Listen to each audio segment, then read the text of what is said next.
Hebreus 11, do verso 23 ao verso 29, acompanhe, por favor, a leitura das Sagradas Escrituras. Diz assim o texto: Pela fé, Moisés, apenas nascido, foi ocultado por seus pais durante 3 meses, porque viram que a criança era formosa. Também não ficaram amedrontados pelo decreto do rei. Pela fé, Moisés, quando já homem feito, recusou ser chamado filho da filha de Faraó, preferindo ser maltratado junto com o povo de Deus a usufruir dos prazeres transitórios do pecado. Porquanto considerou o opróbrio de Cristo por maiores riquezas do que os tesouros do Egito, porque contemplava o galardão. Pela fé, ele abandonou o Egito, não ficando amedrontado com a cólera do rei. Antes, permaneceu firme, como quem vê aquele que é invisível. Pela fé, celebrou a Páscoa e o derramamento do sangue, para que o exterminador não tocasse os primogênitos dos israelitas. Pela fé, atravessaram o Mar Vermelho como por terra seca. Tentando os egípcios, foram tragados de todo. Amém. Meus queridos, nós temos aqui a história de um homem. A Bíblia narra muitas histórias. O propósito é registrar o que Deus tem feito ao longo de toda a história através de pessoas. É claro que não dá para narrar a minha e a sua história e a história de todos os cristãos do mundo. Os livros não caberiam tanta história. Mas esses exemplos que nós temos na Bíblia, eles não são apenas exemplos, mas eles também fazem parte da construção da história de salvação. Deus, ele desenvolveu ao longo da história da humanidade um projeto que culmina em Jesus Cristo, para que nós pudéssemos ter a vida eterna. E esse texto aqui, ele vai falar sobre fé, como tem sido nesses domingos, todo o capítulo 11 vai dizer sobre a galeria dos heróis da fé. Homens e mulheres que experimentaram poderosamente a presença de Deus porque confiaram no Senhor. E é sobre isso que eu quero falar nessa manhã e propor o seguinte tema: a segurança que vem da confiança.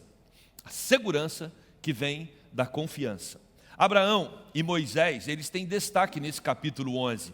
Se você se atentar para a leitura, você vai ver que o autor de Hebreus, ele dá uma ênfase maior, tanto na obra de Abraão, como também na de Moisés. Por quê? Porque provavelmente esses são os 2 principais personagens do Antigo Testamento. Você tem Abraão como aquele que Deus prometeu para ele uma grande nação, e aí a partir dele vem Abraão, Isaac, Jacó. Jacó tem 12 filhos, José é vendido para o Egito, e aí vem aquele momento de fome, vem os irmãos de José com seu pai, e a nação de Israel nasce ali agora no Egito, começam a se multiplicar, e de repente o faraó olha para aquele cenário e vê que o povo de Israel, dentro do Egito, começa a ameaçar, porque são muitos homens fortes, preparados para a batalha, e se em algum momento acontecer ali uma revolução, quem sabe os israelitas poderiam tomar o poder do Egito, e Faraó então tem uma ideia: precisamos escravizar esse povo, e o povo está por 400 anos como escravos ali no Egito. Israel está vivendo um período de escravidão. Faraó então, ao se sentir ameaçado pelo poder de Israel dentro do Egito, ele faz o quê? Ele tem uma ideia. Todo exército, para ter força, precisa ter homens preparados e fortes. Como eliminar homens? Matando-os no seu nascedouro.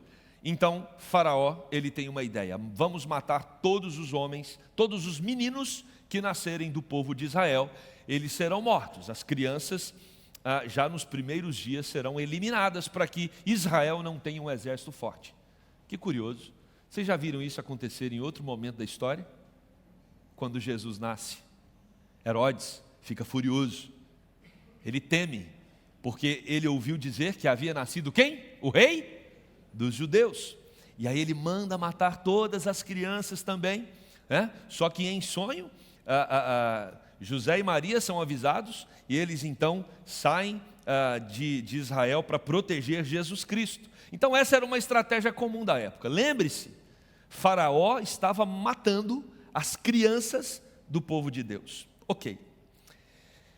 Deus preserva a vida de Moisés, e vocês sabem da história. Os pais de Moisés têm uma ideia: vamos esconder o nosso filho. Colocaram ele dentro de um cesto e falaram para Míriam vigiar o cesto da criança que ficava no rio Nilo. Eis que a filha de Faraó foi para o rio tomar banho ali, provavelmente, e você tem então essa filha do Faraó ouvindo o choro de Moisés, ouvindo o choro da criança. E ela então pega aquela criança e leva para o palácio.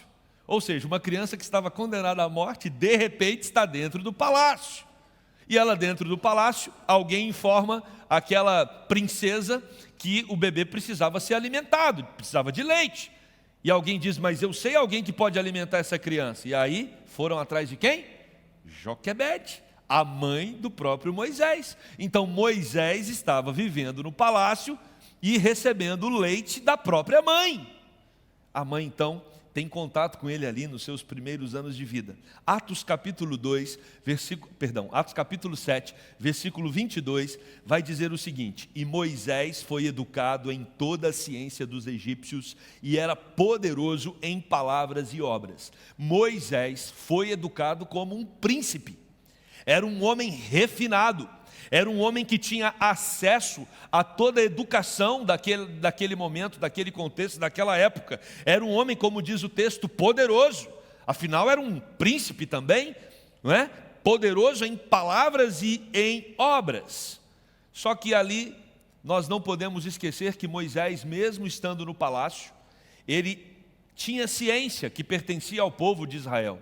A sua mãe o educou nos seus primeiros anos, transferiu para o coração dele a essência da fé, a essência da promessa que Deus havia feito, de que levaria o seu povo para uma terra que mana leite e mel. Moisés então, num determinado momento, quando ele vê um egípcio agredindo um judeu, ele vai lá e mata o egípcio. Quando ele mata o egípcio, ele percebe que agora está sob ameaça e vai para as terras de Midian. E lá em Midian ele conhece a sua esposa, Zípora. E é exatamente nesse contexto, em Midian, enquanto ele está cuidando do rebanho do seu sogro, Jetro, Moisés vê uma árvore queimando, mas que ela não se consumia. Ela queimava e não se consumia. É a sarça ardente. E Moisés então vai até aquela árvore, achou aquele movimento estranho, e quando ele se aproxima, ele ouve uma voz, que é Deus dizendo para ele: tire as sandálias, porque o lugar que você está pisando é santo. E Deus então faz um pacto com Moisés ali, e diz para ele: você vai libertar o meu povo das garras do Egito. E Moisés diz: mas eu não consigo. Eu sei quem é o faraó, eu sei como a estrutura de poder funciona, eu não tenho condição de libertar esse povo. E Deus diz assim: Moisés, eu estou com você, eu vou com você. E Moisés diz: tá bom, imagina comigo. Eu fico tentando pensar nesse diálogo, né? Moisés fala assim: Deus, vamos dar vida para a cena. Eu chego lá e falo: faraó, libera o povo. Esse povo, eles ajudam na economia do Egito. Esse povo é escravo, é trabalho escravo. Como que vai libertar uma nação inteira? Aí eu vou chegar lá e vou falar assim: ó, eu Moisés, tive uma ideia. Vamos, não, Deus disse para ele: não, Moisés, fala que o eu sou te enviou. O eu sou. Deus não tem nome, viu, gente? Deus não tem nome. Nós arrumamos um nome para ele. Yahvé é um nome que a gente arrumou para ele, mas Deus não tem nome. Por que Deus não tem nome? Porque dar nome é sinônimo de domínio. Domínio. Quando um país conquistava outro, uma nação conquistava outra, os nomes das pessoas daquela nação conquistada eram mudados. Por quê? Porque agora a nação que conquistou domina sobre aquela outra. Isso acontece em todas as esferas, na sua casa também. Quem tem poder, dá o nome. Quer ver um exemplo? Seus filhos nasceram. Quem deu o nome para os meninos lá na casa? Você. Você e seu marido, você e sua esposa. Porque os pais têm autoridade sobre os filhos, dão o nome. Aí o seu filho lá, desesperado, né, só recebe ordem, não dá ordem em ninguém, você resolveu dar um cachorrinho para ele dar ordem a alguém. E aí quem deu o nome para o cachorrinho? Talvez você e seu marido, mas muitas vezes as crianças dão o nome para o cachorro. Isso dá um senso de poder para elas, né? Porque elas dão nome para alguém. Isso significa o quê? Que elas dominam sobre o animal. Ou seja, dar nome é sinônimo de domínio. A grande questão é, quem domina Deus? Ninguém domina Deus. Por isso Deus não tem nome. Deus então fala para Moisés, diga que o eu sou te enviou. Ah, mas eu tenho a língua pesada, eu não consigo falar direito, eu me enrolo todo. Deus falou, então vai seu irmão Arão para ser o seu porta-voz. A grande verdade, irmãos, é que Moisés entendeu o chamado de Deus e ele volta para o Egito, agora com um projeto muito claro de libertar o povo de Deus daquele cativeiro maldito. Páscoa é isso, é um convite para aprender a confiar no Deus libertador. Moisés tem muitas crises com Deus durante o processo, mas a cada etapa ele aprende a confiar mais. Assim somos nós. Nós também somos feitos por etapas na vida, e à medida que a nossa confiança aumenta no Senhor, a tendência é que os nossos corações aprendam a descansar, os nossos corações aprendem a confiar. Por isso, eu quero propor que pensemos em 3 divisões para o nosso tema. A primeira divisão para aprendermos a confiar no Senhor é: você não precisa ter medo, Deus está no controle de todas as coisas, apenas confie. Apenas confie. Nós estamos tratando de um tema aqui que é central nesses domingos, que é sobre a fé. Fé é confiar em Deus. Ah, mas eu confio em mim mesmo. E se Deus falhar? A probabilidade de você falhar é muito maior do que a probabilidade de Deus falhar. Então Moisés, ele foi alguém que aprendeu a confiar no Senhor mesmo quando ele estava com medo. E é isso que mostra o texto para nós. Tanto o versículo 23, que vai falar sobre o medo dos pais de Moisés, né? Que eles não tiveram medo por causa do decreto do rei. Termina o versículo 23 assim, ó. Os pais de Moisés, né? Não ficaram amedrontados pelo decreto do rei. Eles não temeram o rei. E olha que é muito poder. É o faraó. Mas eles sabem em quem eles confiam. Por isso eles guardaram Moisés ali no rio Nilo. E depois no verso 27, vai nos ensinar que Moisés aprendeu com seus pais a não ter medo quando vem a adversidade, porque os pais de Moisés ensinaram quem é o Deus dele. Versículo 27, pela fé, ele abandonou o Egito e não ficando do lado do rei. Pela fé, Moisés não ficou amedrontado com a cólera do rei. Quando aprendemos a confiar no Senhor, nós não temos medo das demais forças que nos cercam. Moisés permaneceu firme como quem vê aquele que é invisível. Isso é fé. Fé é confiar no Senhor como se você estivesse vendo aquele que é invisível. O Êxodo, ele começa com o cumprimento de uma promessa de Deus para Abraão, dizendo que Abraão seria pai de uma grande nação, e essa grande nação agora já está ali, dentro do Egito. Êxodo 1:9 diz, ele disse ao povo, eis que o povo dos filhos de Israel é mais numeroso e mais forte do que nós. Essa é a conclusão que Faraó chega. Ou seja, a promessa que Deus tinha feito para Abraão, que era casado com uma mulher estéril, que não podia ter filhos, Sara, que só foi ter filho na sua velhice, teve que aprender a confiar. Agora essa nação se tornou mais numerosa e poderosa que o Egito. Arão e Joquebede estavam firmes em lutar pela vida do filho. Tem um dado muito interessante no versículo 23, que diz que os pais diziam que o filho era bonito. Não é curioso isso? Qual pai, qual mãe vai dizer que o próprio filho não é bonito? Parece óbvio, né? Mas a ideia, os comentaristas vão dizer que não é só formoso, não é só bonito como beleza física, mas é como se os pais tivessem identificado que havia algo de especial naquela criança. É como se eles entendessem que Deus tinha uma missão para Moisés. É como se Moisés fosse separado para um trabalho específico que ele iria fazer. Essa é a ideia da palavra aqui, do texto, quando diz que os pais identificaram o filho como sendo formoso, como sendo bonito. Assim então, como seus pais, Moisés é desafiado a não temer o rei. E ele só faz isso por causa da fé, conforme o texto que nós observamos aqui. Os seus pais eram para ele um exemplo de confiança, um exemplo de fé. E aqui, meus queridos, nós temos um desafio para os nossos filhos. Eu sei que você está preocupado com muita coisa em relação aos seus filhos. Você está preocupado com a educação deles, você está preocupado com o sustento, o alimento, Você está preocupado que ele tenha um arcabouço cultural.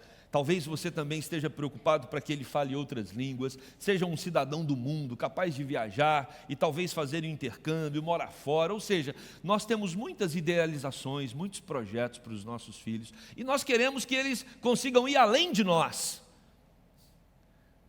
A grande pergunta dessa manhã é: será que, como Joquebede e Arão, eu e você nos preocupamos com a fé dos nossos filhos? Será que os nossos filhos podem olhar para nós e falar: eu quero ter uma fé igual a do meu pai e a da minha mãe? Eu vou dizer com toda sinceridade, a Bíblia diz de que adianta ganhar ao mundo inteiro e perder a sua alma. Os nossos filhos precisam ver em nós referência de gente que ama a Deus e que tem fé nesse Deus. Porque vai chegar momento na vida em que eles vão ter crises e dificuldades, porque isso é um fato, irmãos. Todos nós temos momentos de dificuldade, e os nossos filhos também passarão por dificuldade. E a rota de escape que eles terão é o próprio Deus, para consolar, para fortalecer e para sustentar. Por isso, Moisés aprendeu com seus pais a não ter medo diante da adversidade, por uma razão muito simples: Deus estava com ele e por isso ele não precisava se amedrontar com o poder de Faraó. A Bíblia tem outros exemplos de uma fé assim. Davi, quando enfrenta Golias, em 1 Samuel capítulo 17, verso 45, o texto bíblico nos informa que Davi, porém, disse ao filisteu, aquele gigante diante dele: você, Golias, vem contra mim com espada e com lança e com o seu escudo, ou seja, você está preparado para me enfrentar, você é um soldado de alta performance. Eu, porém, vou contra ti, em nome do Senhor dos Exércitos, o Deus dos exércitos de Israel, a quem você tem afrontado. Davi também era um homem preparado, tá? Não se engane. Ele era pastor de ovelhas, e como pastor de ovelhas, ele precisava ter uma boa mira, porque quando vinha o urso, quando vinha o leão, quando vinha o lobo para devorar uma ovelha, o pastor de ovelhas, ele só tinha o bordão, que era um pedaço de madeira assim, que ele utilizava, e ele precisava acertar o focinho do animal que ameaçava as ovelhas. Então era um bordão só, ele tinha que acertar a mira na primeira. Então não se engane, quando Davi acerta a testa de Golias, ele era bom no que ele fazia, só que ele era pequenininho. Golias era um gigante, e Davi derruba Golias, e Davi vence Golias, e ele deixa claro que ele não venceu pela sua própria força, mas ele venceu porque o Senhor está com ele.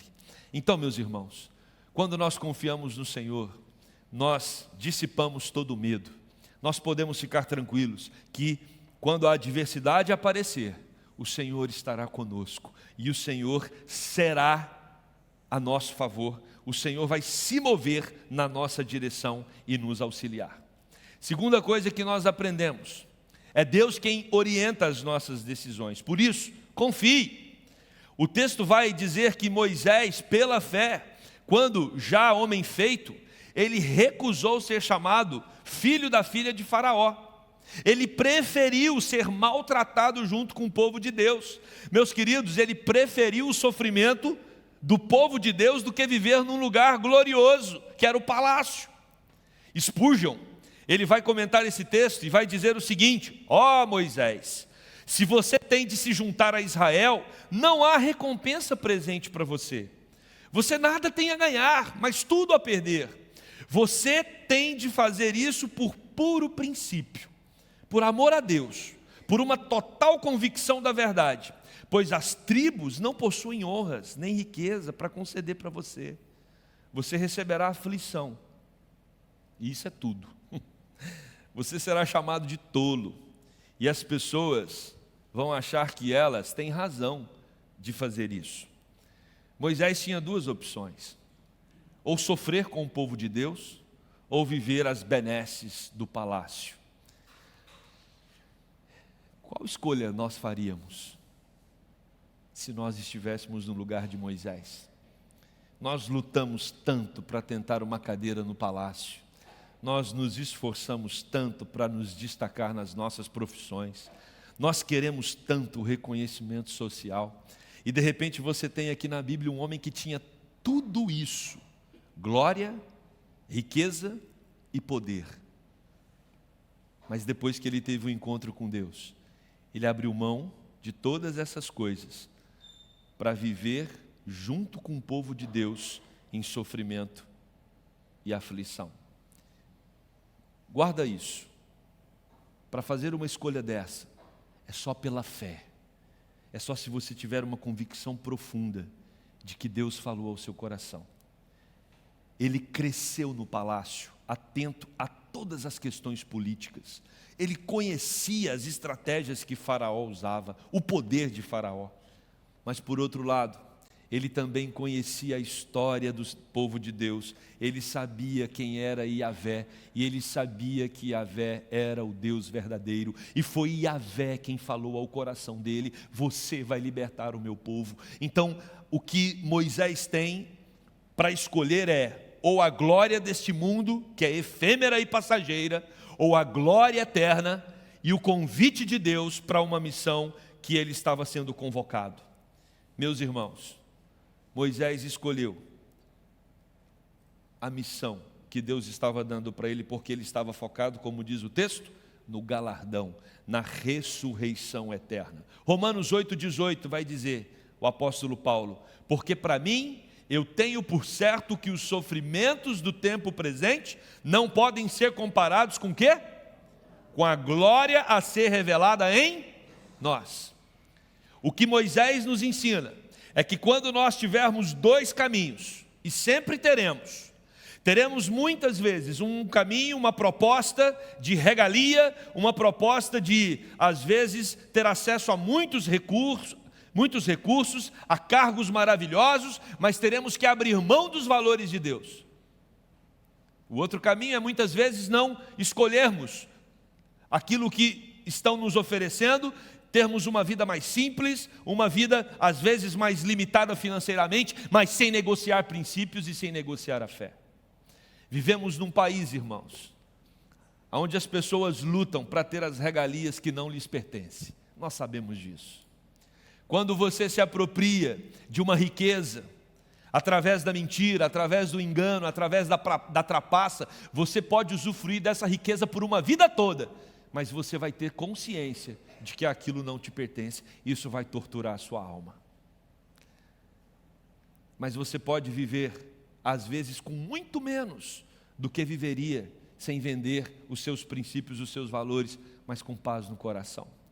A nossa paz não depende do quanto nós temos de recursos ou de cargos. A nossa paz, ela vem direto de Deus, e é isso que o apóstolo Paulo revela, que a glória que Deus nos dá, ela é incomparavelmente melhor do que aquela que o mundo dá. Às vezes, os crentes são chamados para servir em cortes terrenas. Nós não podemos fechar todas as portas. Deus pode estar querendo usar você em algum poder, no país, em algum cargo, numa empresa, mas você vai ter que olhar para as referências bíblicas de pessoas que entraram nesse contexto. Obadias, por exemplo, que resgatou os profetas como mordomo, ele resgatou os profetas do perverso rei Acabe. Mas mesmo quando ele estava ali, ele servia a Deus com grande temor, arriscando a sua vida diariamente. Daniel da mesma forma, Esther da mesma forma. Não faltam exemplos na Bíblia de homens que ocuparam cargos importantes, o próprio José, mas não abriram mão da sua fé e dos seus princípios.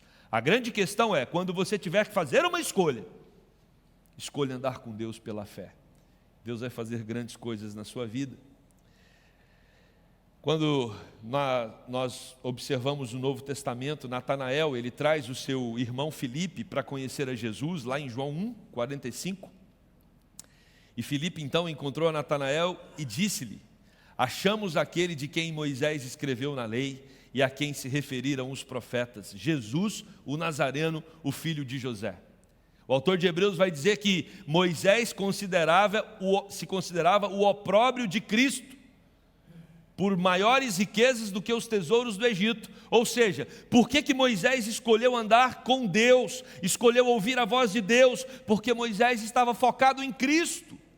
Ele sabia que o descendente, o Salvador, viria.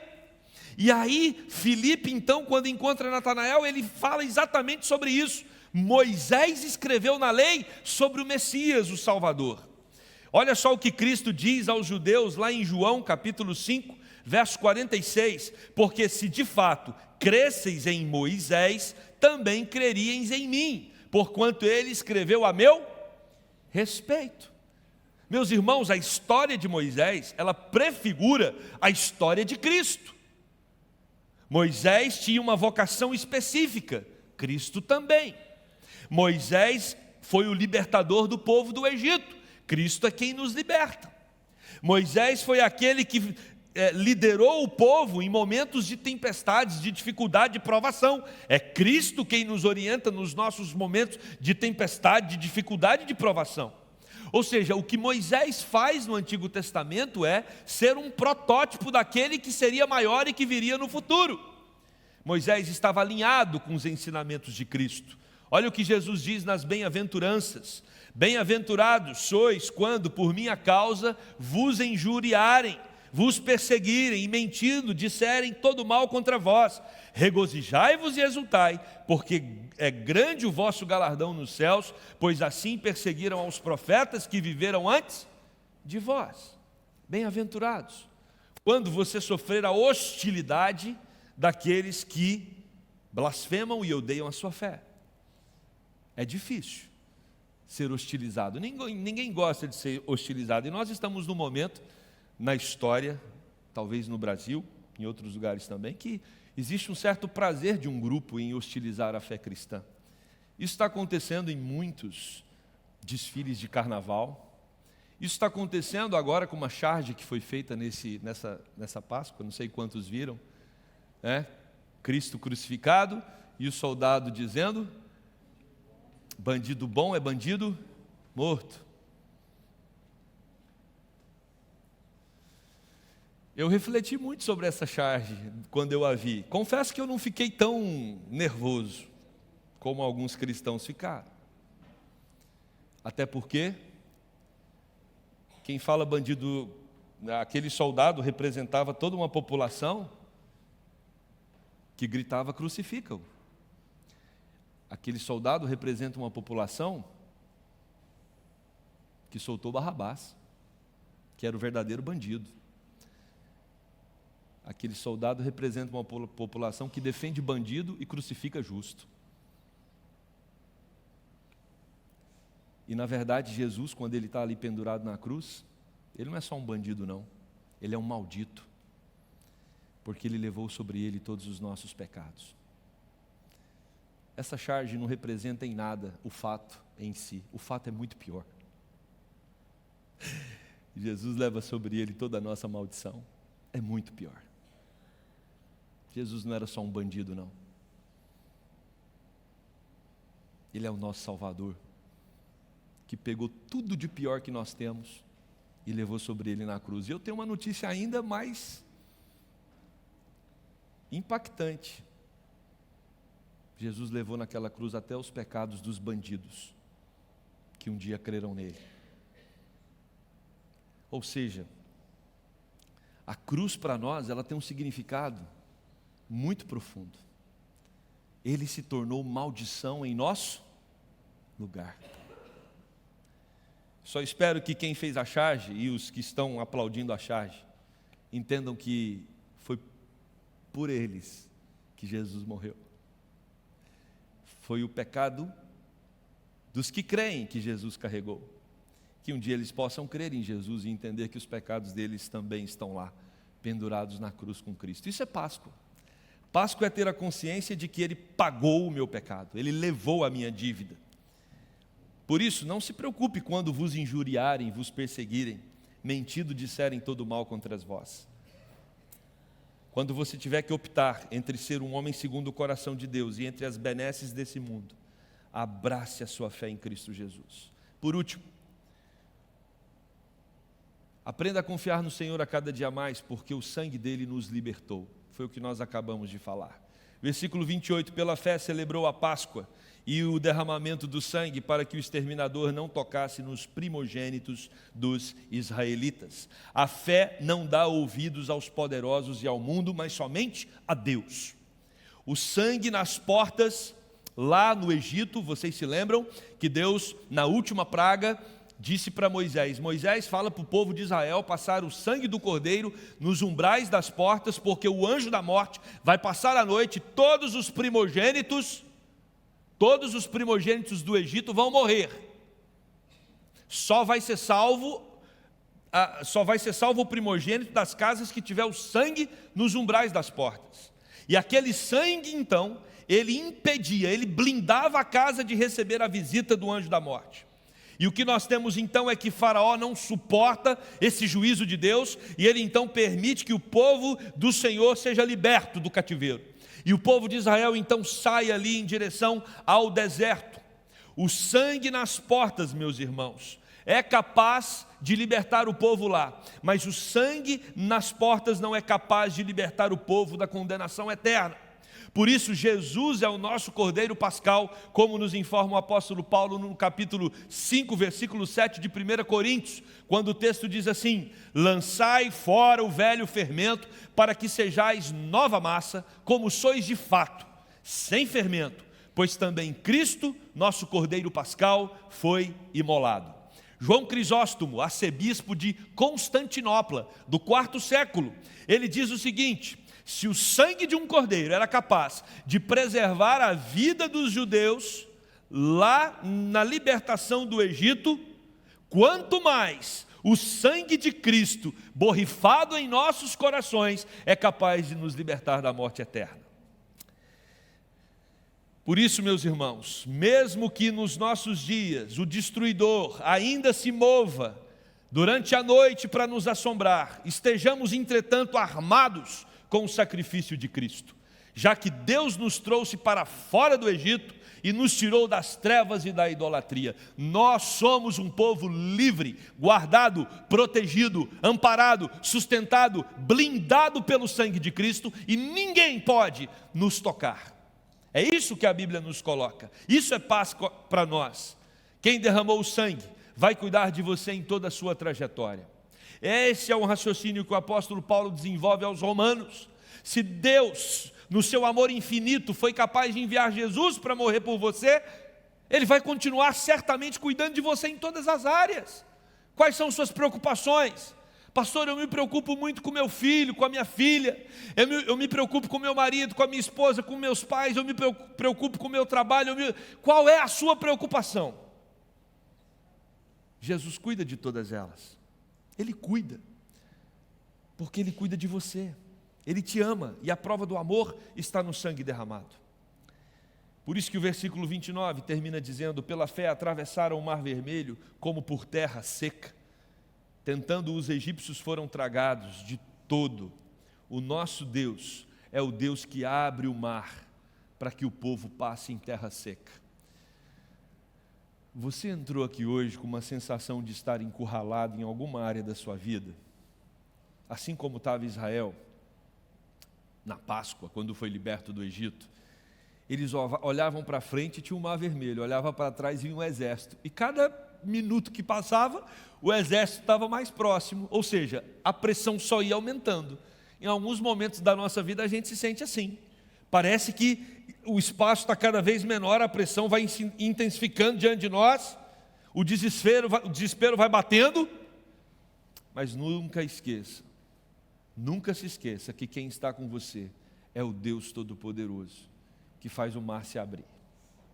E Ele vai te dar uma rota de escape. Ele vai dar uma saída para você. O mar se abrindo é a imagem que nós temos da salvação pela graça em Cristo Jesus. Da mesma forma que Moisés levantou o cajado, Cristo se levantou no madeiro para nos dar a vida eterna e nos dar a garantia de que Ele está conosco todos os dias dessa terra. Eu quero concluir esse sermão, irmãos, mas eu quero dizer para você que Deus trabalha com processos. Às vezes a gente quer que Deus resolva as coisas rápido. E Deus não tem esse compromisso com a gente. Se nós olharmos para a vida de Moisés, ele passou 40 anos achando que ele era alguém. Deus trabalhou nele 40 anos para que ele entendesse que ele não era ninguém. E depois, por 40 anos, ele foi poderosamente usado por Deus. Esse ciclo acontece também na nossa vida. Às vezes nós somos cheios de nós. Achamos que nós temos a saída para todos os problemas. de repente nós nos sentimos encurralados. E é neste tempo, é neste período que Deus resolve nos quebrantar e nos tratar. Se você está atravessando alguma dificuldade, tem pedido a Deus para te livrar desse problema, e Deus ainda não te livrou, o que a Bíblia nos ensina é que Deus está colocando esta questão na sua vida para que você seja tratado por Ele, para que você repense os seus valores, a sua caminhada e a sua jornada. Uma vez que você entender que Deus está esvaziando você, saiba que vai chegar o momento dele te encher dele mesmo e te usar poderosamente. Esse é o processo que foi desenvolvido na vida de Moisés. A incredulidade, irmãos, ela gera medos. A incredulidade, ela gera em nossos corações a desconfiança, mas pela fé nós vamos aprender a confiar no Deus invisível como se Ele fosse visível aos nossos olhos. Por isso, confie, não temas. Deus está orientando as suas decisões e o sangue de Jesus protege você, blinda você de todas as setas do inimigo. Páscoa significa libertação. Páscoa nos ensina que Deus está no controle e a nosso favor para nos salvar e para nos direcionar em cada momento e em cada etapa da nossa jornada. Que os nossos corações possam aprender a confiar nesse Deus libertador a cada dia mais.